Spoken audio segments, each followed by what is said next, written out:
5 ciri nabi palsu dan nubuatan palsu dalam Alkitab. Simak penjelasannya sampai selesai. Yang pertama, nabi palsu berasal dari Arab.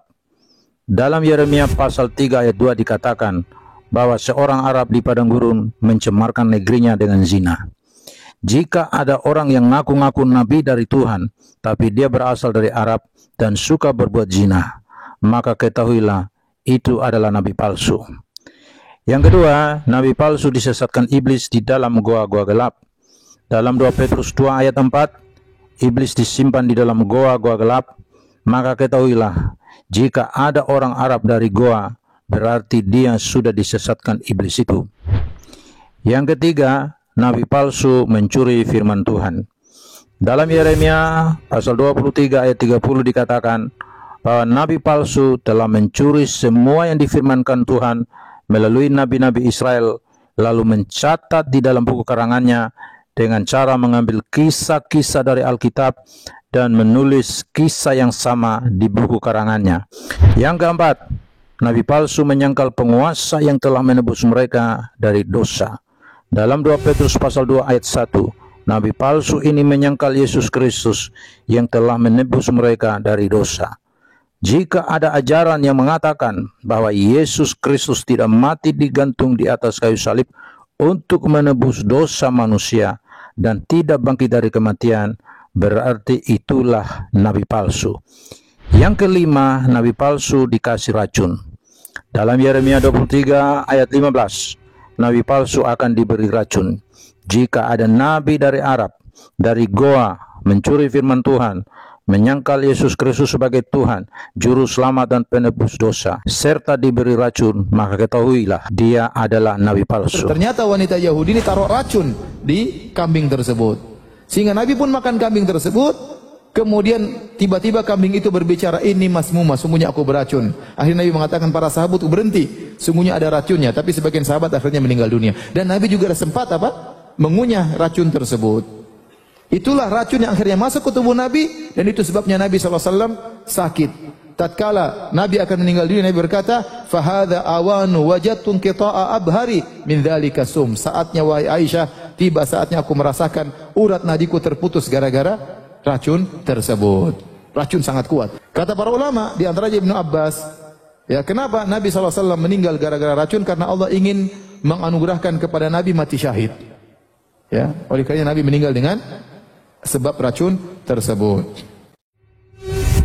Dalam 2 Timotius 4 ayat 3-4, karena akan datang waktunya orang tidak dapat lagi menerima ajaran sehat, tetapi mereka akan mengumpulkan guru-guru menurut kehendaknya untuk memuaskan keinginan telinganya.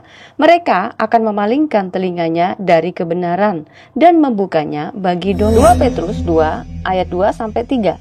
Banyak orang akan mengikuti cara hidup mereka yang dikuasai hawa nafsu. Dan karena mereka, jalan kebenaran akan dihujat. Dan karena serakahnya guru-guru palsu itu akan berusaha mencari untung dari kamu dengan cerita-cerita isapan jempol mereka.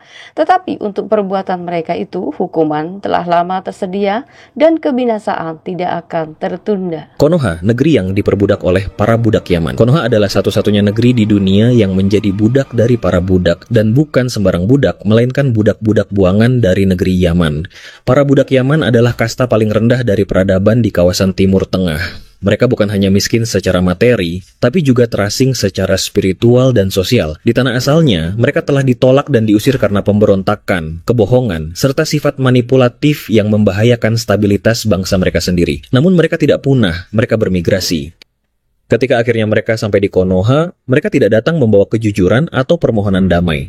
Mereka datang dengan skenario yang telah dirancang dengan matang, yaitu mengaku sebagai keturunan dewa. Mereka memanfaatkan kekosongan spiritual dan kebodohan di kalangan rakyat Konoha. Narasi ilahi dibangun, simbol-simbol sakral dipalsukan, dan sistem sosial perlahan-lahan dirombak untuk mengangkat mereka dari kasta paling bawah menjadi kasta tertinggi. Rakyat Konoha percaya mereka menerima para budak Yaman sebagai utusan langit. Mereka mulai memuliakan mereka, mencium tangan dan kaki mereka, bahkan menempatkan mereka di atas orang tua dan leluhur sendiri. Seluruh harta mereka diserahkan dengan sukarela, bukan karena cinta atau hormat, tapi karena rasa takut akan azab yang ditanamkan melalui doktrin palsu. Bahkan para jongos-jongos yang bodoh ini kemudian berziarah di makam palsu leluhur dari para manusia laknat dan terkutuk dari Yaman ini. Mereka tidak berziarah ke kuburan para leluhur mereka yang mulia dan bijaksana. Mereka malah menghormati kuburan leluhur budak-budak Yaman, leluhur dari manusia dari kasta terendah dari kawasan Timur Tengah. Ketika para budak Yaman melanggar hukum, menipu, atau bahkan menghancurkan tatanan sosial, rakyat Konoha tidak melawan. Justru mereka membela dan menyalahkan sistem hukum negeri mereka sendiri. Mereka melindungi para pendusta itu seolah-olah menyentuh mereka adalah menyentuh surga itu sendiri. Lebih buruk lagi, budaya berpikir telah dimusnahkan secara sistematis di Konoha. Anak-anak tidak diajarkan untuk bertanya, melainkan untuk tunduk. Berpikir menjadi tindakan dosa. Bertanya menjadi bentuk pengkhianatan. Siapapun yang mencoba membongkar kepalsuan para budak Yaman akan segera dituduh durhaka, dikucilkan, atau bahkan diancam nyawanya. Konoha kini bukan sekadar negeri yang dijajah. Ia telah menjadi boneka spiritual dan sosial, bergerak atas perintah ilusi yang diciptakan oleh para budak yang seharusnya tidak punya tempat di peradaban manapun. Keadaan ini bukan sekadar tragedi, ini adalah eksperimen sosial paling tragis dalam sejarah manusia, di mana para budak bisa memerintah, hanya karena mereka tahu cara membuat orang berhenti berpikir. Dan hingga hari ini, budaya penyembahan terhadap kaum-kaum dari manusia rendahan dari negeri Yaman ini masih terjaga, bukan oleh hukum, bukan oleh kebenaran, tapi oleh ketakutan dan kebodohan yang dipelihara sebagai kebajikan. Kalau bukan karena engkau ya Muhammad, Allah tidak menciptakan langit dan bumi dan seisinya. Pernah dengar hadis ini? Padahal ini hadis palsu. Pernah dengar hadis ini? Padahal ini hadis palsu. Padahal ini hadis palsu. Dan banyak lagi hadis-hadis yang lainnya. Dan hanya orang Islam yang bisa menjaga hubungan toleransi pada tempat yang proporsional. Di luar Islam tidak ada. Tidak ada. Muhammad adalah satu-satunya nabi yang menyuruh meminum kencing hewan. Tidak ada dalam sejarah para nabi menyuruh umat manusia untuk meminum kencing hewan, apalagi hewan unta. Allah berfirman dan membuat perintah kepada Musa dan orang Israel firman-Nya. Tetapi inilah yang tidak boleh kamu makan dari yang memamah biak atau dari yang berkuku belah. Unta, karena memang memamah biak, tetapi tidak berkuku belah. Haram itu bagimu. Jelas Allah sangat mengharamkan unta. Tapi datang seorang Arab dari Goa, dia ngaku-ngaku nabi dari Tuhan. Dia malah membuat perintah baru dengan menghalalkan unta dan kencingnya. Jadi, si Muhammad adalah satu-satunya nabi yang menyuruh dan memerintahkan untuk meminum kencing hewan. Boleh bohong dalam 3 perkara. Pembenci Islam yang memfitnah Nabi Muhammad menikahi anak di bawah umur. Ini saya luruskan ya teman-teman. Bahwasanya Nabi Muhammad itu tidak menikahi Siti Aisyah di usia 6 tahun dalam hal seksual ya teman-teman. Jadi tolong, ini saya luruskan, tolong dipahami. Jadi pada masa itu, baginda Nabi besar Muhammad SAW, beliau mengenal Siti Aisyah ini dengan hafalan yang sangat kuat. Jadi ibunda Siti Aisyah ini terkenal satu-satunya manusia di muka bumi ini yang hafal lebih dari 6.000 hadis. Begitu ya. Jadi ini sebenarnya terkait perjuangan baginda Nabi besar Muhammad SAW. Nah istilahnya di usia 6 tahun Siti Aisyah ini beliau melamar. Melamar itu artinya ya menikah bukan untuk hubungan seksual ya teman-teman. Jadi ini nggak ada hubungannya dengan eksploitasi anak sama sekali. Karena beliau ingin baginda ibunda Siti Aisyah ini menemani perjuangan beliau. Karena ibunda Siti Aisyah ini sejak kecil hafalannya sangat kuat teman-teman. Kalau kalian benci sama Islam, benci, tapi jangan fitnah baginda Nabi besar Muhammad SAW. Gitu loh, jangan kalian fitnah sebagai pedofil. Baginda Rasul tidak seperti yang kalian pikirkan. A few moments later. Menurut penelitian yang paling presisinya tinggi, yang paling dekat ke kebenarannya, Nabi menikahi Sayyidah Aisyah dan meminggitnya sebelum digauli usia 6-7 tahun. Berdasar riwayat dari Al-Bukhari dan Muslim. Ini riwayat yang pertama, yang paling kuat. Boleh bohong dalam 3 perkara. Dan hanya orang Islam yang bisa menjaga hubungan toleransi pada tempat yang proporsional. Di luar Islam tidak ada. Tidak ada. Oh, seperti itu ya. Udah nggak usah dijelasin, dunia pun tahu. Sudah tercatat dalam 2 Petrus 2 ayat 3 bagaimana perlakuan mereka. Dan karena serakahnya guru-guru palsu itu akan berusaha mencari untung dari kamu dengan cerita-cerita isapan jempol mereka. Tetapi untuk perbuatan mereka itu hukuman telah lama tersedia dan kebinasaan tidak akan tertunda lagi. 1 Yohanes 2 ayat 26.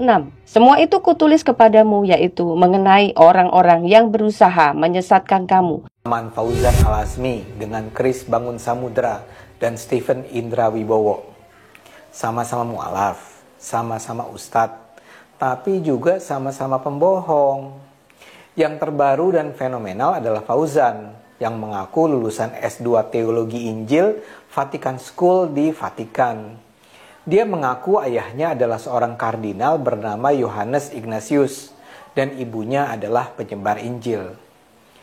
Dia masuk Islam katanya dan mengganti nama menjadi Fauzan Al-Azmi. Padahal dia itu memang dari dulunya Muslim.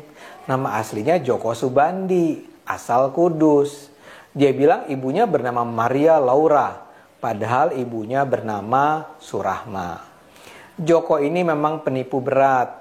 Dengan predikat mu'alafnya itu, dia menikahi belasan perempuan dari Ciamis, Batam, Riau, Jambi. Banyak korban yang sampai tertipu ratusan juta rupiah. Padahal kebohongannya kan terang benderang. Dia bilang ayahnya kardinal. Padahal kardinal kan tidak menikah. Lucunya baru setelah beberapa tahun beroperasi, kebusukannya terbongkar. Ustadz mu'alaf lain mungkin tidak sedahsyat Fauzan kebohongannya. Tapi ya tetap saja nipu. Chris Bangun Samudra misalnya juga mu'alaf yang jadi ustadz. Dia mengaku alumni S3 di Vatikan. Padahal di Vatikan tidak ada universitas yang mengeluarkan gelar S3. Belakangan terbongkar, ia cuma pernah bersekolah di SMA Katolik Seminari di Kota Blitar, Jawa Timur. Dan itu pun nggak pernah sampai tamat. Ada pula Stephen Indra Wibowo. Dia ini terkenal sekali. Dia ketua Mu'alaf Center Indonesia, semacam pusat pelayanan bagi para mu'alaf. Dia ketahuan bohong mengaku sebagai mantan romo di Katedral Jakarta. Ketahuannya sederhana banget. Dia bilang dia menjadi pastor pada tahun 2000, sementara dia mengaku lahir pada 1981. Masalahnya, tidak mungkin seseorang menjadi imam pada usia 19 tahun. Menjadi pastor di Katolik itu tidak seperti proses menjadi ustadz atau ulama di Islam. Dalam Islam kan siapapun bisa jadi ulama. Preman drop out SD pun bisa jadi ustadz kalau pintar melintir-melintir ayat dengan lucu dan terdengar fasih bicara Arab. Di Katolik tidak sesederhana itu. Menjadi pastor itu, menjadi imam itu mensyaratkan proses pendidikan tertentu. Dia harus belajar filsafat, teologi sampai 6 tahun. Jadi nggak mungkin Stephen sudah jadi pastor pada usia 20 tahun. Dan dengan gampang pula diketahui bahwa di Katedral Jakarta tidak pernah ada romo bernama Stephen Indra Wibowo.